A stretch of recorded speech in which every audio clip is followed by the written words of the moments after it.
अस्सलामु अलैकुम वरहमतुल्लाहि वबरकातुहू। मोहतरम नाज़रीन, दारुल उलूम देवबंद के चाहने वालों और ख़ुसूसन अरबाब अरकान दारुल उलूम देवबंद को ये सोचना होगा कि एक वक्त वो था जब हुकूमत हिंद की तरफ से दारुल उलूम देवबंद के नाम से डाक टिकट जारी किया जाता था, और अब ऐसा वक्त आ गया है कि हुकूमत हिंद अपने नापाक अज़ाइम व मकासद के तहत दारुल उलूम देवबंद को बदनाम करना चाहती है और बग़ैर इजाज़त के पुलिस फ़ोर्स के साथ दारुल उलूम के अहाते में दाखिल हो जा रही है।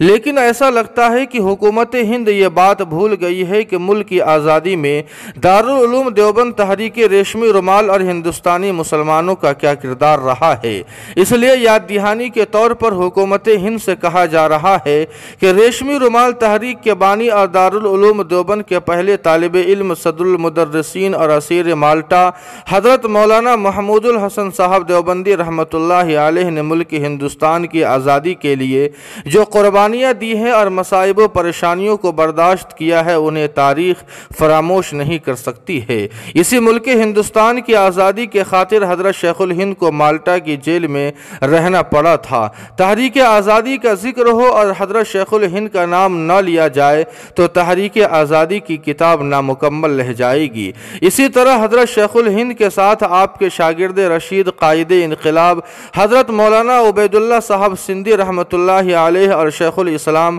मौलाना हुसैन अहमद मदनी नव्वरल्लाहु मरक़दह का नाम न लिया जाए तो हज़रत शेखुल हिंद की तहरीक नामुकम्मल रह जाएगी। लेकिन आज इन सब चीज़ों को फरामोश करके पुलिस फ़ोर्स का दारुल उलूम के अहाते में घुस जाना और तलबा को उठा लेना, यह बहुत ही अफसोसनाक अम्र है। अल्लाह पाक दारुल उलूम देवबंद की हिफाजत फरमा।